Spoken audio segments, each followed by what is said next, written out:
Selamat bertemu kembali para siswa SMA MA, khususnya bagi Anda yang ingin mengikuti atau sudah mendaftar di seleksi KSNK ya, tingkat kota dan kabupaten 2022.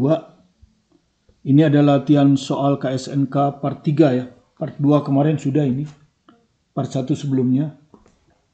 Ini adalah soal yang akan menggabungkan antara tumbukan dan gerak melingkar, dinamika gerak melingkar dan hukum kekekalan energi. Ya, jadi soal ini sebetulnya adalah soal dari Universitas Wisconsin ya, cuman dia dalam bentuk variabel. Jadi jawabannya dalam bentuk variabel, bukan dalam bentuk angka. Nah, di sini Anda tentu bentuk angka karena soal Anda kan online. Jadi kalau dalam bentuk variabel sulit untuk memeriksanya. Jadi kalau kita baca, ini gambar ini diketahui seperti ini. Kemudian sebuah kereta bermasa M, ini yang besar, 12 kilo, memiliki sebuah tiang. Ini ada tiang. Jadi ini ada sebuah tiang, yang mana sebuah bola bermasa mu, ini mu ya, 1 gram, jadi sangat kecil, tergantung pada suatu tali ringan. Jadi talinya ini masanya diabaikan. Yang terikat pada titik P. Kereta dan bola tersebut memiliki kecepatan awal V. Jadi kereta dan bola memiliki kecepatan awal V. Apa maksudnya? Maksudnya bola ini yang merupakan bandul itu diam terhadap kereta. Karena kecepatannya sama. Ya, kalau kecepatannya sama kan sama dengan diam. Sama dengan kalau Anda naik motor mengikuti teman Anda yang ada di depan. Kecepatan Anda sama, maka jarak Anda selalu sama dengan teman yang ada di depan. Itu disebut Anda diam terhadap teman Anda. Tetapi kalau terhadap tanah jelas bergerak. Jadi mula-mula kenapa dia diam, bandul ini? Karena kecepatannya sama dengan kecepatan kereta. Sehingga relatif terhadap kereta dia diam. Itu yang terjadi.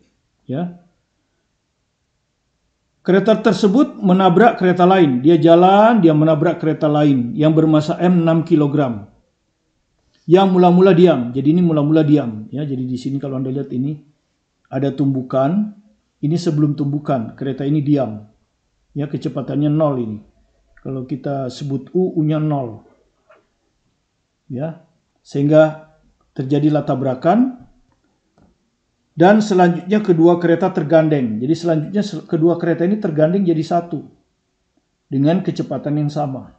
Ya, jadi baik kecepatan kereta M besar maupun kereta M kecil, kecepatannya sama V aksen. Abaikan gesekan. Jadi semua gesekan diabaikan. Gesekan terhadap tanah atau lantai dan gesekan udara diabaikan. Dan asumsikan bahwa M besar dan M kecil ini jauh lebih besar dari mu. Anda sudah tahu mu yang cuma 1 gram. Jadi kalau nanti terhadap M dia bisa diabaikan. Panjang tali 50 cm, jadi panjang tali ini 50 cm. Besar V minimal, jadi berapa besar V ini? Kecepatan kereta besar ini minimal. Ya, jadi ada kata minimal. Supaya bola tersebut setelah tumbukan dapat bergerak melingkar. Nah, pertanyaannya kenapa sekarang bola bergerak? Jadi secara insting saja ya. Kalau kereta ini nabrak ini, kemudian mereka gandeng, kecepatannya akan berkurang. V aksen ini pasti lebih kecil dari V. Sehingga apa yang terjadi? Bandul ini mula-mula kecepatannya V. Bandul ini mula-mula kan kecepatannya V. Nah, ya toh? Tiba-tiba dia harus berkurang jadi V aksen, ya. Jadi tadinya V, dia harus berkurang menjadi V aksen. Tetapi V aksen ini lebih kecil V, jadi ada selisihnya. Ada selisih kecepatan. Apa yang terjadi kalau ada selisih kecepatan? Bandul ini akan bergerak. Dia akan bergerak. Nah, pertanyaannya, berapa kecepatan minimal di V sehingga bandul ini bisa bergerak melingkar ya? Melingkar di sini maksudnya melingkar utuh. Jadi kalau taruhlah ini titik terbawah A. Jadi kalau dia mau bergerak melingkar utuh, minimal dia akan tiba di B. Minimal. Ya, dengan kecepatan tertentu di sini. Ya, dia akan tiba dengan kecepatan tertentu. Di sini kecepatannya VA. di mana VA ini adalah selisih antara kecepatannya semula sama dengan kecepatan kereta semula kan ini, dikurangi kecepatan kereta sesudah tumbukan. Nah, seperti ini. Jadi kita ditanya V minimum ini, berarti kita harus cari VA. Untuk mencari VA, kita harus cari VB. Kan seperti itu logikanya. Ya. Nah, sekarang kalau Anda perhatikan, pertama kita kerjakan dulu, kita cari dulu V aksennya. Ya, karena kan kecepatan di A ini nanti V dikurangi V aksen. Kita cari dulu V aksennya berapa. Dari tumbukan ini ya. Dari peristiwa tumbukan. Dan Anda sudah tahu pada peristiwa tumbukan pasti berlaku hukum kekekalan momentum. Karena di sini hanya tentang kecepatan linear, jadi ada hukum kekekalan momentum linear. Sebab ada juga hukum kekekalan momentum rotasi, ada juga. Cuma di sini yang linear karena kecepatannya kecepatan linear ya. Kan ini linear ini. Ya, linear. Oke. Berarti momentum sebelum tumbukan gitu sama dengan momentum sesudah tumbukan, kan begitu. Nah, sebelum tumbukan itu yang ini ya, yang sebelah kiri ini. Nah, ya, momentum sebelum tumbukan yang kiri ini. Anggap aja arah ke kanan plus ya, anggap aja arah ke kanan plus. Yang punya momentum adalah M kali V, M besar kali V. Yang ini diam, berarti momentumnya 0. Nah, setelah tumbukan ini, ya, kecepatannya V aksen, masanya kita anggap aja jadi 1, karena dia gandeng kan, kali V aksen. Nah, dari sini kita dapat V aksen, yaitu M besar kali V besar per M plus M. Oke, kita dalam variabel aja dulu ya. Anda perhatikan, M diketahui, 12 kilo, M kecil 6 kilo. V ini ditanya justru ya. V ini ditanya. Artinya, kalau mau cari V ini kita harus cari V aksen. Gitu. Oke. Jadi belum bisa ketemu. Mungkin dari tumbukan kita dapat ini.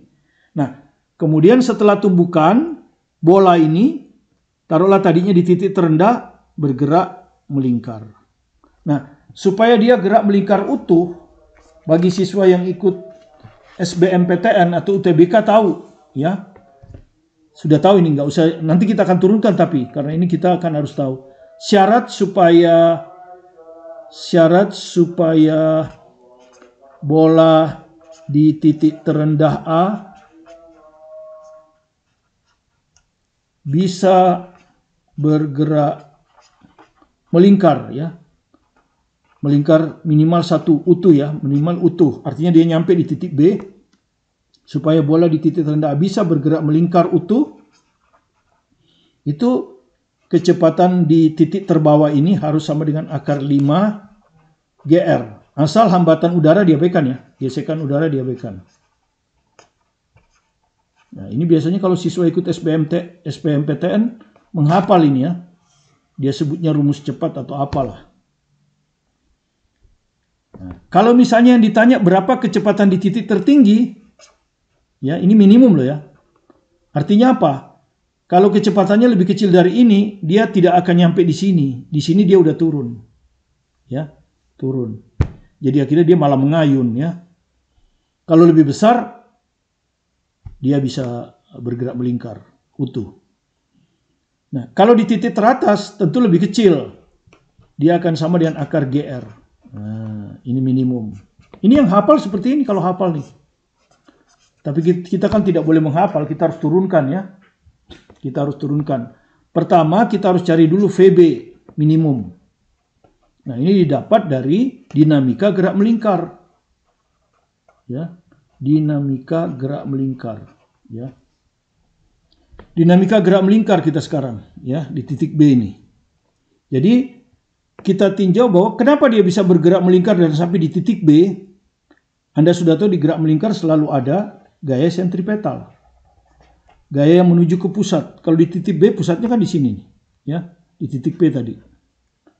Nah, gayanya itu ada 2, ya. Satu bola. Anda sudah tahu kan gaya itu WNFT ya.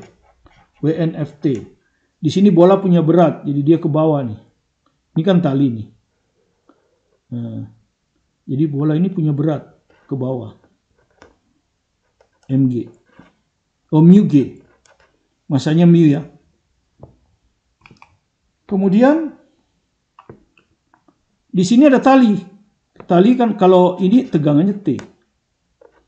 Nah, seperti ini. Maka gaya sentripetalnya ini akan sama dengan mu G, gaya berat, ditambah tegangan tali. Dan ini rumusnya, rumus ya, kalau ini rumus. Itu adalah masanya mu, mv kuadrat per R ya. V di B. V di B di kuadrat dibagi jarak ke pusat, R ya. Jarak ke pusat ini R. Diketahui. Ya. Nah, kalau Anda lihat VB kuadrat, ini akan sebanding mu tetap tidak mungkin. Jadi ini yang nol kalau mau minimum. Ya, jadi kalau mau minimum T ini 0. Maka kalau T-nya 0, mu G sama dengan mu VB minimum. Ya, jadi tidak usah tegang dia di sini. Yang penting dia berdiri saja, tidak usah tegang. Itu dia masih selamat bergerak melingkar. Ya. Ini. Jadi dari sini kita dapat VB. Mu-nya kita coret. Ya, maka kita dapat VB minimum kuadrat sama dengan GR. Nah, inilah yang dihafalkan oleh siswa kalau UTBK ya, bahwa kecepatan benda di titik atas kalau dia mau bergerak melingkar dari bawah, di atas itu dia harus punya kecepatan akar GR.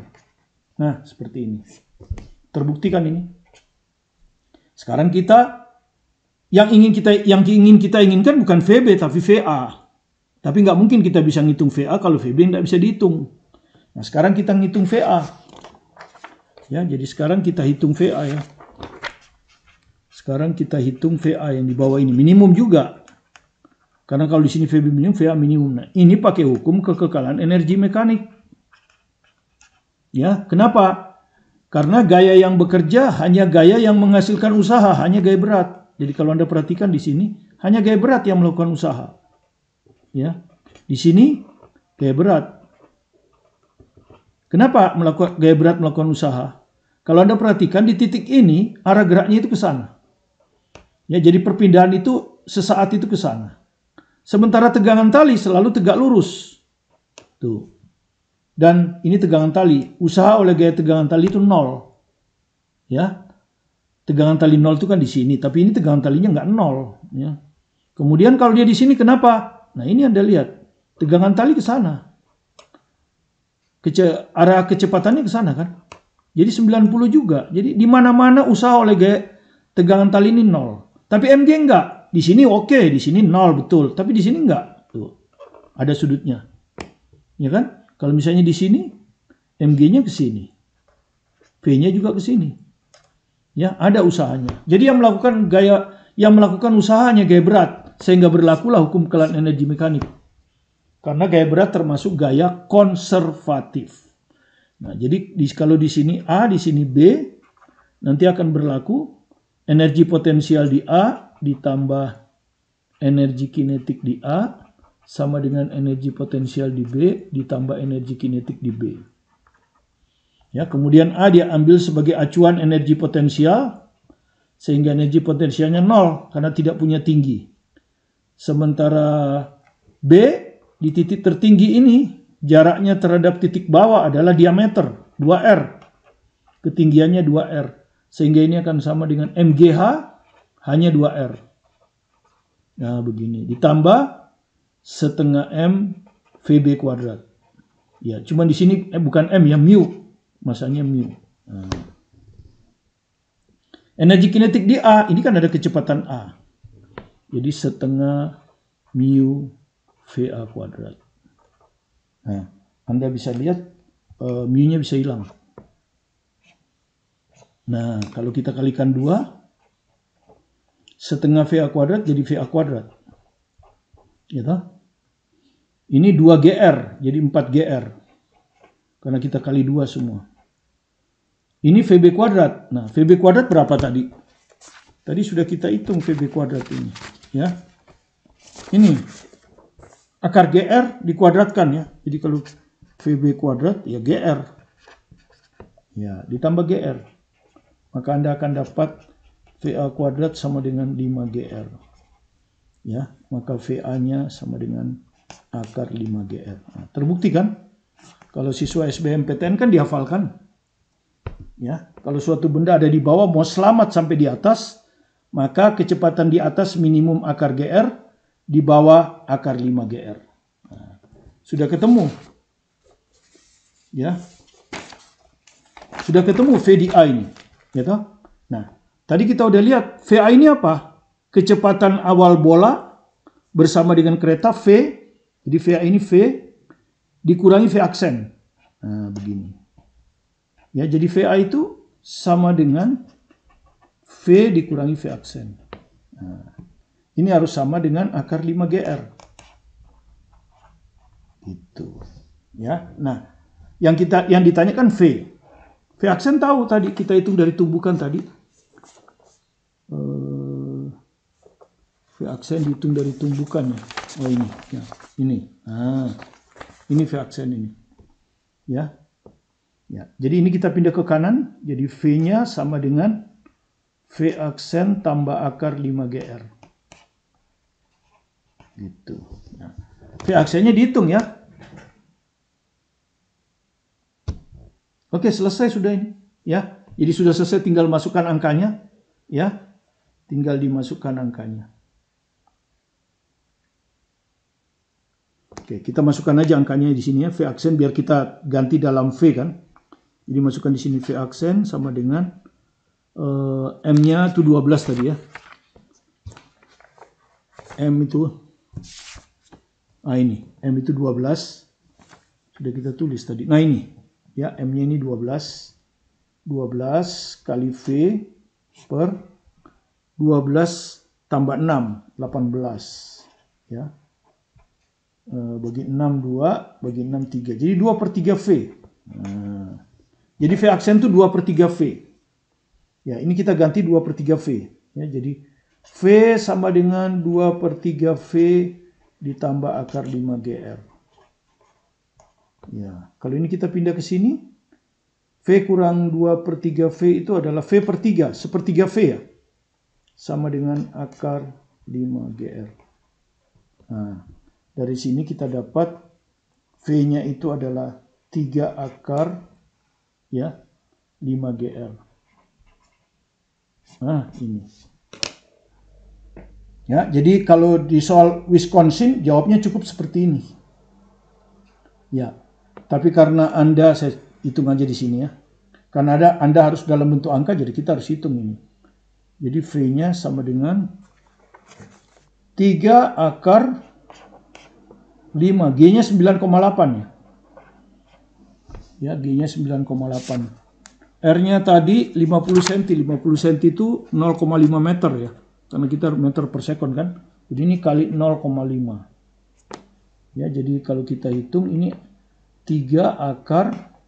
Nah, ini kalau Anda hitung 9,8 kali 0,5 ini bisa ditulis 49. Nah, seperti ini. Ini 10, ini 0,5. 10, ya 98 ya. Ini 98, ini 0,5. Ya, dikali 0,5. Nah, akar 49, 7.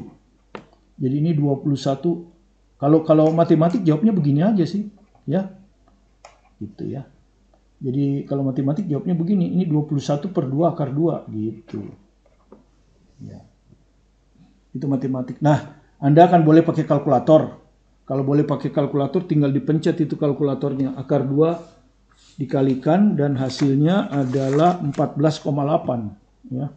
Kalau Anda pencet akar 2 itu, hasilnya adalah 14,8. Gitu. Kalau tidak ada kalkulator, akar 2 Anda dekati. Akar 2 itu kan mendekati, tapi kayak kalkulator boleh biasanya. Itu 1,4, mendekati 1,4 ya. 1,4, 0,7. 0,7 kali ini 14,7. Tapi harusnya 14,8. Oke. Kira-kira seperti itu ya. Jadi perhatikan konsep-konsep yang digunakan. Pertama, Anda harus tahu bahwa kenapa ini bisa bergerak melingkar, karena kecepatannya berubah dari V menjadi V aksen, sehingga dia punya kecepatan relatif bola terhadap kereta. Itulah yang membuatkan dia bisa bergerak melingkar. Dan kecepatan bola relatif terhadap kereta M ini adalah V dikurangi V aksen, di mana V aksen dihitung dari kekekalan momentum linear, pasti lebih kecil dari V. Kemudian ada syaratnya, kecepatan di bawah ini, kalau dia mau selamat sampai di sini, itu akar 5 GR. Diturunkan dari pertama mencari VB, pakai gaya sentripetal, ketemu akar GR. Kemudian dari A ke B kita pakai hukum kekekalan energi, karena yang melakukan usaha hanya gaya berat, sedangkan gaya berat adalah gaya konservatif. Ya, kalau ada yang tanya tegangan tali, tadi sudah dilihat tegangan tali tidak melakukan usaha karena selalu membutuhkan sudut 90 terhadap perpindahan sesaat. Ya, kemudian kalau itu semua digabung ketemulah jawabannya 3 akar 5 GR, dan kalau kita masukkan angkanya ketemu 14,8. Oke, terima kasih Anda telah mengikuti pembahasan ini. Jika Anda merasa terbantu, silakan di subscribe. Kalau Anda belum subscribe, supaya Anda selalu bisa mengikuti video-video pembelajaran kami setiap hari yang akan membuat Anda menjadi memahami konsep dengan benar dan bisa melekat di otak Anda, sehingga Anda akan sukses menghadapi semua soal yang diberikan kepada Anda. Tetap semangat belajar mandiri di rumah, fokus pada tujuan Anda, sukses selalu bersama Anda. Bersama saya, Martin Kaminan. Terima kasih.